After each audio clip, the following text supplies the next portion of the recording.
Over the past few years, we've been getting a mouthful from retail CEOs about the problem of theft at their stores, specifically pointing to organized retail crime rings that offer a profit motive to swipe things off the shelf. Well, the Wall Street Journal recently published an article that explores one such crime ring at Home Depot, and the perpetrator is not who you may expect. Robert Dell is a pastor who ran a drug recovery program in St. Petersburg, Florida.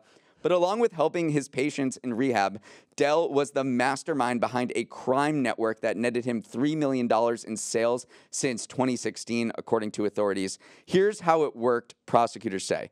Dell told people who went to his recovery program to steal tools from Home Depots across Florida and drop them off at his home.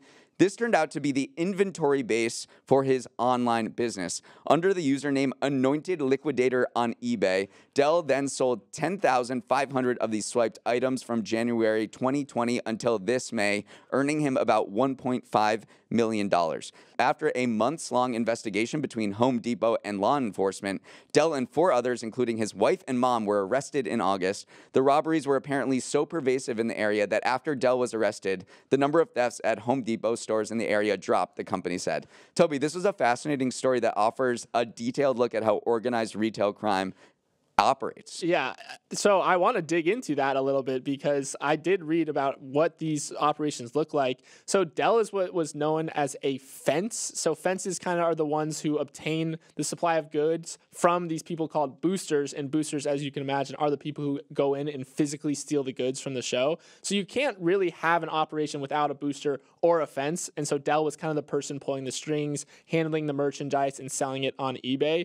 It was crazy, though, this story, because, I mean, Anointed Liquidator is such on the nose. He is a pastor, so I can't think of a crazier name to set up your eBay. He was very self-aware. Yeah, and very successful too. I mean, this business brought in $3 million for him. And he had really good reviews because he offered it at lower prices than competitors. Yeah, that is a big part of setting up a successful fence operation, is that you're selling very high quality goods, and so it is a self-fulfilling prophecy where your store gets more and more successful. It has been interesting, though, to see how law enforcement has been cracking down on these stores, because one thing they're doing is looking at stores that sell a high amount of these goods that they know are likely to be stolen. And so they've had their eye on Dell since 2017, but they had to take some time to piece the case together.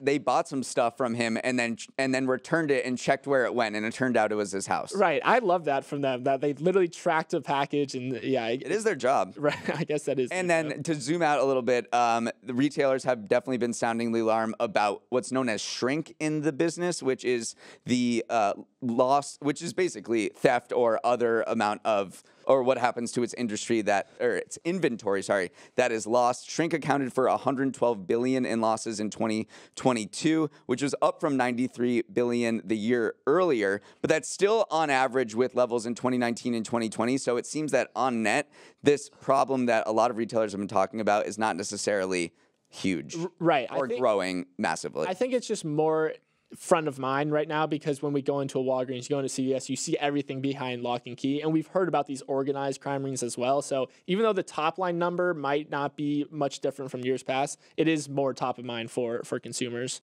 Hey, thanks for watching. And if you want more Morning Brew Daily, make sure to hit that subscribe button, and also check out the rest of our episodes wherever you get your podcasts. New episodes drop at 7 a.m. Eastern Monday through Friday, and you can email us at morningbrewdaily@morningbrew.com.